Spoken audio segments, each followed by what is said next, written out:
పవన్ కళ్యాణ్ కెరియర్లో తొలి ప్రేమ సినిమాకి ఉన్న స్థానం ప్రత్యేకం. అందులోని ఈ మనసే సే పాట అప్పట్లో ఒక సెన్సేషన్. నేటికి ఈ పాట వింటే అభిమానులు ఊగిపోతూ ఉంటారు. తాజాగా హరీష్ శంకర్ దర్శకత్వంలో రూపొందుతున్న ఉస్తాద్ భగత్ సింగ్ చిత్రంలో ఈ పాటను రీమిక్స్ లేదా రీమేక్ చేస్తున్నట్లు ఊహాగానాలు మొదలయ్యాయి. దర్శకుడు హరీష్ శంకర్ పవన్ కళ్యాణ్ కు వీరాభిమాని అన్న సంగతి తెలిసిందే. గబ్బర్ సింగ్ లో పాత పాటలను అంత్యాక్షరి సీన్ ద్వారా ఎలా వాడారో మనందరికీ గుర్తుండే ఉంటుంది. అందుకే ఈసారి కూడా పవన్ పాత హిట్స్ లో ఒకటైన ఈ పాటను ఒక ప్రత్యేక సందర్భంలో లేదా బ్యాక్గ్రౌండ్ స్కోర్ లో భాగంగా వాడే అవకాశం ఉందని ఫ్యాన్స్ ఆశిస్తున్నారు. ప్రస్తుతం ఈ సినిమా మ్యూజిక్ విషయంలో ఒక కీలక మార్పు జరిగింది.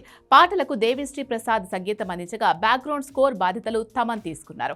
తమన్ కి పవన్ పాటలంటే ఉన్న క్రేజ్ తెలిసిందే. ఒకవేళ ఈ మనసే పాటను వాడుకోవాల్సి వస్తే తమన్ తనదైన శైలిలో దానికి కొత్త ఎనర్జీని ఇస్తారు అనడంలో సందేహం లేదు.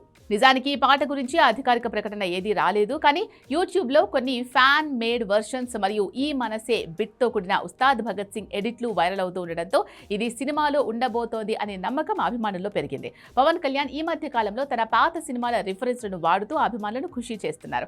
కాబట్టి ఈ పాట రీమిక్స్ నిజమైతే థియేటర్స్ దద్దరిల్లడం ఖాయం.